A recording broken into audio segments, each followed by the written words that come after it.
Well, that's a lot of fun on one table. I'm going to cover a question today that I've had to answer a lot, whether it's at the gun store or my friends at the gun range, and that's how to choose your carry gun. Uh, as you can see, I have a lot of guns on the table. I have carried every single one of these guns for one reason or another, one day to the next, depending upon what I wanted to be prepared for, whether or not I was going camping and animals were a thought, or I just wanted to carry something that was like really cool, or maybe I was wearing a suit and my wardrobe just didn't really fit the bill for a full-size gun that I would normally like to carry, and I would carry something small and concealable that could just fit in a pocket. So depending upon the day, could change what you want to carry. So it's not just an easy answer of, oh, just buy this gun, this will be good for everything. Not every gun is good for everything. In fact, most have their niches, and then as you get used to guns and you carry them more, you're going to find your own preferences, and you're going to see what's comfortable for you to carry, because that's paramount in what you're going to carry. Because if it's not comfortable, you're not going to carry it, and then you're just going to be going on without it, and it's going to be a safe queen, like a lot of my friends who buy, for instance, larger guns like these, and then they realize that, oh, you need like the proper holster, and then that gets into a whole nother video that I actually have earlier produced about picking the correct holster, and that increases comfort. So size is a huge deal, comfort's a huge deal, but basically, let's get down to why you would pick one gun over another. Most paramount would be reliability. However, in 2022, guns, they've been figured out, guys. Like, these companies know how to make guns. It's very rare that a gun comes out, even brand new, that's not 100% reliable. On this table, I have shot tens of thousands of rounds through all of these guns. Like, we have like 4,000 through this, a few thousand through this one, at least 1,000, 1,500 through this one. They've been through multiple classes. I've been to classes with this. Friggin' just amazingly proven guns. The militaries have created these. Militaries have tested this one. I mean, these are two of the most reliable pistols ever tested in the world. So they're just solved problems, basically. So finding a reliable gun is actually very easy. It's more rare that you would ever find a gun that's not reliable in today's market. So reliability is kind of a wash, because like, I've never had any of these guns fail on me. Not a single time, not a single one. So guns are reliable. So in my opinion, when you go and you talk about reliability at a gun shop, it's kind of moot, because you're going to get pretty much, I mean, it's not 100% guaranteed, but you're going to get pretty much 100% reliability, and equal, at least, reliability between all of the large manufacturers that make proven awesome guns. You know, HK, CZ, FN, Glock, SIG, but you know what I mean? Like, these guns are just very, very good as far as reliability is concerned. The next, you're going to get into size. And size is accompanied by what you want to be prepared for, because larger guns give you more capability. Smaller guns give you more comfort and accessibility. So you need to draw the line between what you want to be prepared for and what you're willing to not be prepared for. I mean, it's already a very rare instance that we're ever going to have to use our guns. However, do you want to be prepared in that rare instance for a more rare instance, as in maybe you want to be prepared to do defense against a mass shooter or something like that? And no one ever wants to be in that situation. There's plenty of guys who have defended themselves against mass shooters with pistols. Typically, they are just trying to prey on the weak, and as soon as you show force, they either kill themselves, or if you're highly trained, you can take them out, because they're usually just looking to take advantage of weak, defenseless people. So something like this, something with a high round count that you can change mags. They're efficient military grade pistols that are super reliable, have a proper large capacity, and they are equipped with lights, optics, solid sights, stuff like that. They're full size, so you get a full grip, full control. You can control this gun way better than you can control this. Even if this held the same amount of rounds, you're not going to shoot this as good as this 100% of the time. And that's just the way it goes.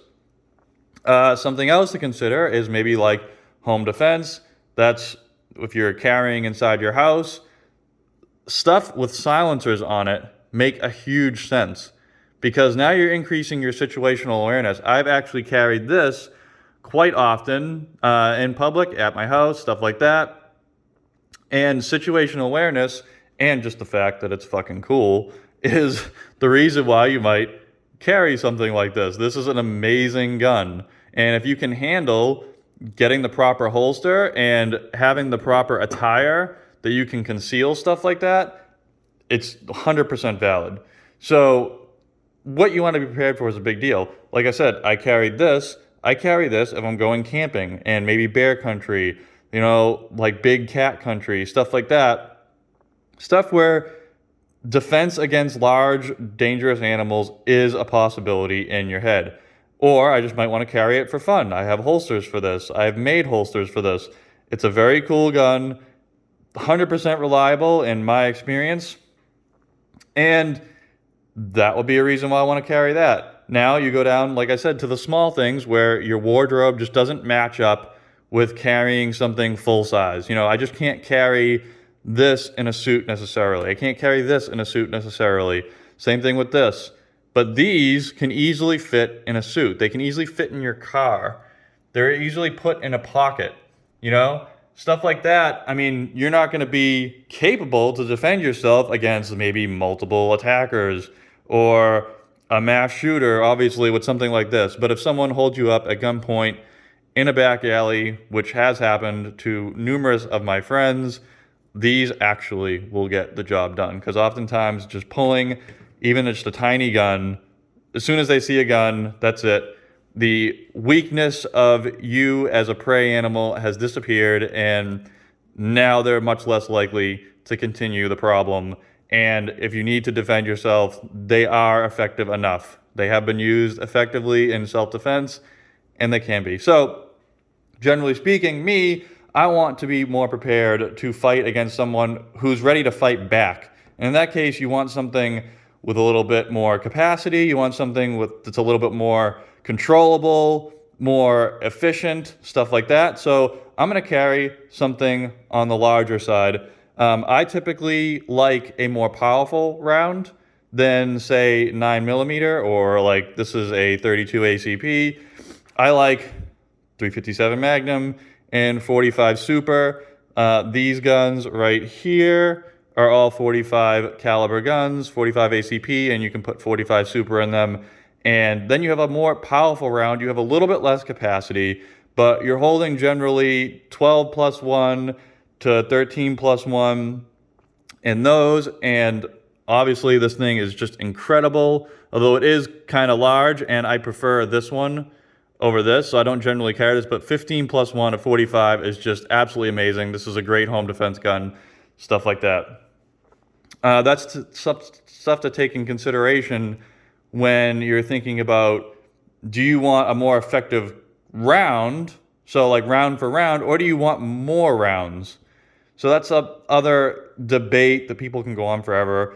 45 versus 9mm, and now even like 30 Super Carry, which is just basically like a little bit smaller 9mm that's supposed to be just as effective. Generally, 9mm is going to be the smallest caliber that you want to go with because it is the lightest, cheapest, and least recoiling round that is generally considered to be effective against a human. More powerful calibers like 357 Magnum, 45 Super, obviously 50 AE, stuff like that. Those are going to be more potent rounds, but then your argument is you're getting a larger gun with less capacity. Do you need the more powerful round? Would the 9mm round have been just as effective, or did you actually need the more inertia, more energy, more power of like 45 Super? Would that have made the difference in your encounter? So those are things that you have to equate in your own mind. You can do your own research on ballistics and the meat targets like Paul Harrell has and stuff like that. And you can decipher if you think that you want something a little bit more powerful. I generally lend towards stuff that's a little bit more powerful than the 9mm, but 9mm guns are just so popular, and all of the best, most innovative firearms are made in 9mm first. And that's just a basic fact, and they're just so good. And you're looking for like older designs with like 45 typically. This is an outlier, and so is this. These are newer style, state-of-the-art polymer guns in 45 ACP, and they're just fantastic. But all the whiz-bang stuff is going to be in 9mm. Holsters, lights, all that stuff, easiest in the more popular caliber. Now, the very last thing that I'm going to cover is the importance of knowing the gun that you're going to carry. So a lot of people, buy a gun they think is cool, or that some guy at the gun shop told them to buy, and then they go to shoot it and they don't like it. Maybe it's too big. Maybe it recoils too much. Maybe it's uncomfortable to shoot because of the ergonomics and stuff like that. So they just don't practice with it. Now this, I know way too many people like this. And guns like these that are like super popular in gun shops, especially these tiny ones like the 365, the GX4, the Hellcat, all these things, these are very uncomfortable to shoot, generally speaking. They have very small grips. The controls are all smushed together. They're very small. They recoil a lot, especially for a 9mm. It's funny, I take new people to shoot at the range, and I'll take a lot of these guns. And every time, at the beginning of the range session, I will ask, which gun do you think will be the most fun to shoot, and which one are you most excited to shoot? And pretty much every time, I get the exact same answers. I get this, this, and this. Because, number one, they look cool. That's huge. Number two, these are very small. And if I bring this, they also pick that one too. So the little tiny ones are the ones that they always pick to be, oh, I want to shoot that the most, especially females. It's just 100% of the time that's the answer. After the range session, I always ask, which ones did you actually enjoy shooting the most? And I think this is a fun little experiment. And every single time it is this one, or this one. Why? Because they're big, they're comfortable to hold, they're controllable. These two are not loud, which is huge for new shooters, which is why I said, like, maybe silencers, while people think they're a pain in the ass to get, that's pretty amazing for home defense and for training people especially, because especially new shooters, these things are loud and it freaks them out when they start shooting. But like I said, they always hate this. They always hate this. They usually hate this, even though it's a small caliber, but it's just a little teeny weeny gun and it's annoying to shoot. And they always love this because it barely recoils, even though it's a huge, powerful 357 Magnum in this thing. The way the ergonomics are and the way that the barrel is on the bottom cylinder, it's just fantastic. So they love the light recoiling or quiet, large controllable guns that don't scare them. New shooters especially, this is very important with. And even more experienced shooters, if you're just not going to enjoy and practice as much with this as you will with this, 100% of the time. They're just way more enjoyable to shoot. And then you get into, like, obviously this is like fun to shoot, but they hate shooting it because it's very big, powerful, recoils a lot of noise. Generally, anything that's uncomfortable to shoot, they're not going to enjoy. So I actually steer people away from these, or if I do tell them that something like this is useful, I always put the caveat, this is a very good, quote-unquote, carry gun. However, it's going to be uncomfortable to shoot. It's going to be uncomfortable to manipulate the controls. It's not going to be as easy to hit the target with. You just need to explain that the smaller a gun is, generally, the harder it is to shoot, the more it's going to recoil, and the less reliable it's going to be, even though I've never actually had this fail. But smaller guns, smaller parts, things break, and there's just more to go wrong with a small gun.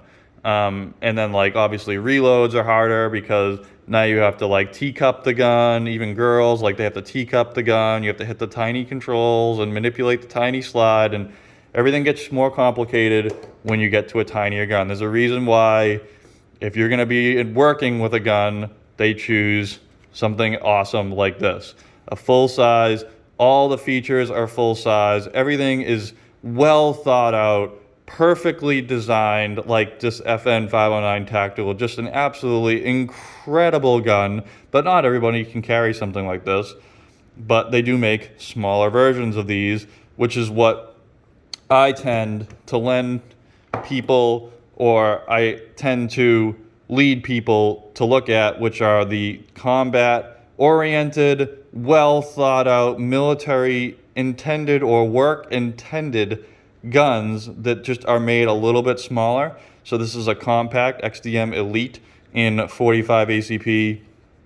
Really awesome gun. I just started my review on that thing, first impressions video. Even though it seems like I shit on it a lot, it's actually really good. So that's kind of an overview of what I usually tell people when they're looking for a carry gun. You need to find something that's reliable. That's super easy, basically moot.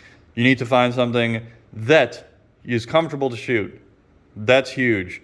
It needs to be comfortable to shoot, because now you're going to train with it. Now you're going to practice with it. You're going to enjoy it. You're going to get to know the gun. So now you're going to actually be good at using it. Otherwise, it doesn't matter if you're carrying it or not. If it's this, if you suck at shooting it and you don't like shooting it and you have no idea how to be efficient with it, it's not going to be an effective tool. They are not a magic wand. You cannot magically pull this trigger and the threat's going to go away. You might have to use it effectively.